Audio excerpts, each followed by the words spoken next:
एक समय में आदिवासी दिवस को एक बंद कमरे में सीमित रखा गया था, लेकिन कांग्रेस की सरकार आने के बाद, हमारे मुख्यमंत्री भूपेश बघेल बनने के बाद आज आदिवासी दिवस को पूरे व्यापक स्तर पे पूरे गांव से लेकर प्रदेश तक मनाया जा रहा है। आदरणीय साथियों, यह सही बात है कि आदिवासी 9 अगस्त को आदिवासी दिवस के दिन 15 साल में कभी छुट्टी नहीं मिला, लेकिन हमारी सरकार आने के बाद हमारे मुख्यमंत्री भूपेश बघेल, हमारी सरकार ने आदिवासी 9 अगस्त को आदिवासी दिवस के दिन छुट्टी घोषित किए ताकि जगह जगह हर्षोल्लास और उत्साह के साथ मना सके।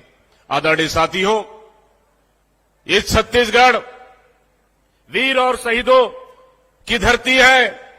मैं नमन करता हूं शहीद वीर नारायण सिंह जी को, जिन्होंने आदिवासियों के लिए लड़ाई लड़ी।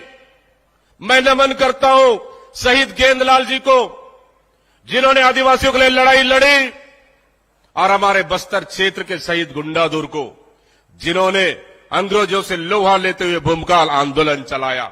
आदरणीय साथियों, आज हमारा छत्तीसगढ़ प्रदेश, हमारा समाज उनके दिखाया हुआ रास्ते पर चल रहा है, उनके दिखाया हुआ मार्गदर्शन पर चल रहा है, लेकिन 15 साल में आदिवासी समाज अपने आप को अपमानित महसूस करता था।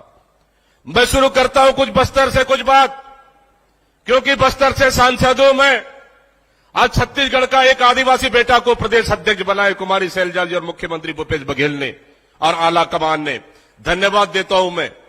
आदरणीय साथियों, 15 साल के राज में बस्तर जल रहा था। 15 साल के सरकार, भारतीय जनता पार्टी के सरकार में आदिवासियों को खुलेआम गोली मारा जा रहा था। पहले गोली मार लो, उसके ऊपर से नक्सली को कपड़ा पहना दो। हमारी माता बहन तेंदुपत्ता तोड़ने नहीं जाते थे, हमारे आदिवासी भाई बहन लकड़ी लेने जंगल नहीं जा पाते थे। आदिवासियों को 300 से अधिक घरों को जला दिया गया, फर्जी नक्सली केस में अंदर किया गया। ये हालत बस्तर के आदिवासियों का था। हम लोग स्वतंत्र होते हुए भी स्वतंत्र नहीं थे, वहां गुलामी की जंजीरों में जकड़े हुए थे। लेकिन आपने 2018 में सरकार बदला और छत्तीसगढ़ में कांग्रेस की सरकार बनाया। आज उसी का नतीजा है। आदरणीय साथियों, बस्तर और छत्तीसगढ़ के आदिवासियों में शांति का माहौल है।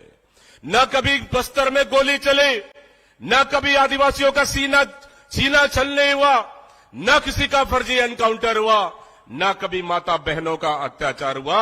मुझे तो एक बात और याद है, रमन सिंह के राज में बोलते थे रायपुर से बैठकर कि हर एक दिन मुझे मुंडी चाहिए बस्तर से, वो मुंडी चाहे किसी का भी हो। आदरणीय साथियों, किसका मुंडी मिलेगा? जंगल जाओ, मुंडी गिन के लाओ मुझे। वहां सिर्फ आदिवासियों को मुंडी मिलता था। आदिवासियों का मुंडी, सरकटा मुंडी गिन के लाते थे रमन सिंह के राज में।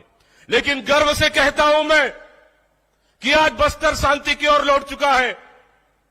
आज बस्तर जलता हुआ बस्तर आज शांति की ओर लौट चुका है।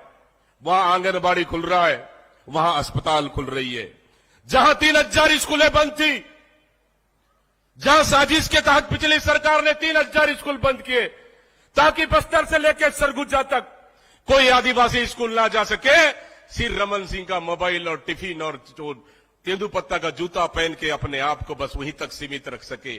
लेकिन धन्यवाद देता हूं माननीय मुख्यमंत्री भूपेश बघेल को, हमारी सरकार को 3000 बंद स्कूलों को खोलने का काम किया और हाट बाजार क्लिनिक के माध्यम से हम आदिवासी क्षेत्रों में पहुंचकर वहां स्वास्थ्य सुविधाएं दे रहे हैं। वहां पे पीडीएस व्यवस्थाएं मजबूत है। आदरणीय साथियों, ये आदिवासियों का हक और अधिकार की बात है। मैं